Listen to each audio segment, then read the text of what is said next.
পিতৃপক্ষের শেষ এবং মাতৃপক্ষের আরম্ভের শুভক্ষণই হল মহালয়া।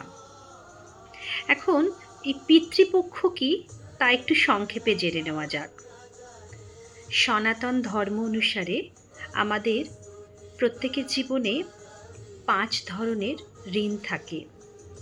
এই ঋণ থেকে মুক্তির জন্যই মহালয়া বা পিতৃপক্ষে শ্রদ্ধার্ঘ্য নিবেদন বা তর্পণ করা হয়। ঠিক বোঝা গেল না, তাই তো? চলুন একটু বিস্তারিতভাবে জেনে নেওয়া যাক। আমাদের প্রত্যেকের জীবনে 5 প্রকার ঋণ থাকে। ভূমি ঋণ, দেব ঋণ, ঋষি ঋণ, মাতৃঋণ এবং পিতৃঋণ। ভূমি ঋণ হচ্ছে প্রকৃতির কাছে আমাদের যে ঋণ থাকে, অর্থাৎ এই ঋণ আমরা কিভাবে পরিশোধ করি? বৃক্ষরোপণ করে, জল জমি দূষিত না করে, পশু পক্ষীকে অত্যাচার না করে তাদের লালন পালনে সহায়তা করে আমরা ভূমি ঋণ পরিশোধ করি।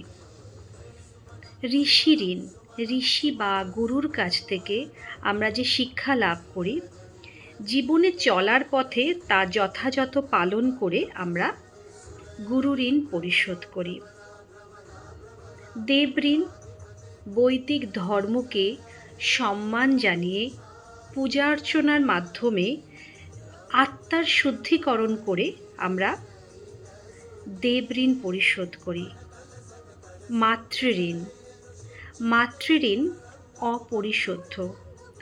মানুষ জীবদ্দশায় মাতৃঋণ পরিশোধ করতে পারে না। পিতৃঋণ, পরলোকগত পিতা এবং পরিজনদের উদ্দেশ্যে পিণ্ডদান করে তাদের আত্মার শান্তি কামনা করে যে তর্পণ করা হয়, সেটাই হলো মহালয়ার মূল তাৎপর্য। গরুড় পুরাণ অনুসারে প্রতি বছর ভাদ্র মাসের পূর্ণিমাতে এই পিতৃপক্ষের সূচনা হয় এবং আশ্বিন মাসের অমাবস্যাতে এই পিতৃপক্ষের অবসান হয় এবং দেবীপক্ষের সূচনা হয়। তাহলে এবার থেকে আমরা মহালয়াতে কাউকে শুভ মহালয়া বলে কিন্তু উইশ করব না।